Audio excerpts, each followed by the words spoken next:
Bakit dapat ang mga tao ay magsuot ng Evil Eye accessories o Evil Eye amulet? Ang kahulugan ng Evil Eye jewelry, accessories ay nilayon nitong protektahan ang nagsusuot mula sa kasamaan at itakwil ang kasamaang nakadirekta sa kanila.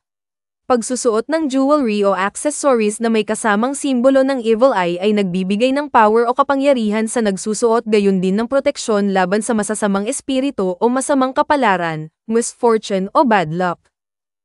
Ang isang accessory na Evil Eye, na karaniwang hugis ng mata, ay sinasagisag ng proteksyon laban sa negatibong enerhiya, masamang kapalaran, at malisyosong intensyon, na nagsisilbing anteng-anteng o amulet upang itakwil ang masamang mata, o evil eye, isang paniniwala na ang nakakainggit na tingin ng isang tao ay maaaring magdulot ng pinsala. Ito ay isang simbolo na matatagpuan sa maraming kultura at madalas na nakikita bilang isang paraan upang ilihis ang negatibong enerhiya pabalik sa nagpadala.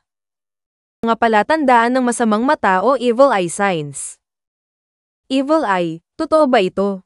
May mga naniniwala na ang masamang mata o evil eye ay totoo. At mayroon din mga hindi naniniwala, ngunit halos lahat tayo, kahit minsan sa ating buhay, ay sinisi ang masamang mata kapag ang mga bagay ay hindi masyadong maganda.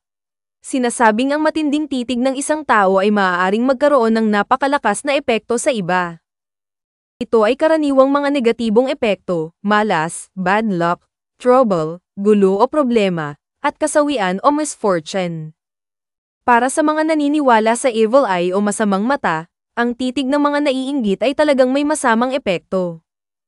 Ano ang mga senyales o signs ng evil eye o senyales na mayroon kang masamang mata?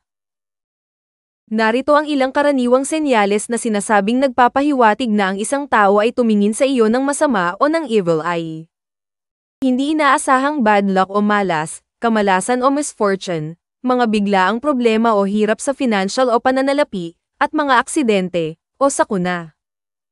Mga alalahanin o problema sa kalusugan, mga mahiwaga o mysterious na mga sakit, illnesses at problema sa kalusugan, hindi maipaliwanag na mga sakit, pananakit o masama ang pakiramdam.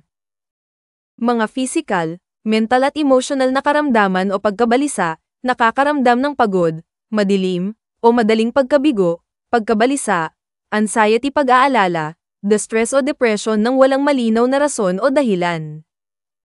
Mga issue o problema sa relasyon, tensyon sa mga relasyon, partner, kaibigan, na kahit na hindi gaanong mahalaga, ay lumalaki at nagiging sanhi ng mga pakikipaghiwalay o breakup, mga miyembro ng pamilya na nagagalit ng walang dahilan, struggles o hirap sa pakikipag-usap, pakikipag-ugnayan at relasyon. Pagkagambala sa pagtulog, patuloy na nakakagambalang mga panaginip, nightmares o bangungot. Ang mga plano ay nabigo. Ang mga plano ay biglang nabigo o nawawalan ng mga pagkakataon, chance, opportunity pagkatapos ikwento o sabihin ang mga ito sa iba. Pag-withdraw o pag-alis mula sa pang-araw-araw na gawain o activity. Matinding negatibong reaksyon sa maliliit na problema at kawalang gana. Pagkatakot sa dilim. Mga hugis na tila dumadaan sa likod ng mga pinto at bintana. Feeling o pakiramdam na may ibang tao sa kwarto kapag kayo ay tanging nag-iisa lamang. Takot sa loneliness o kalungkutan. Hindi komportable sa mga social gatherings. Bilang pag-usisa, ang masamang mata o evil eye ay nakakaapekto sa mga matatanda o adult sa ibang paraan kaysa sa mga bata. Mas naaapektuhan nito ang mga nasa hustong gulang sa psikolohikal o psychological kaysa sa physical.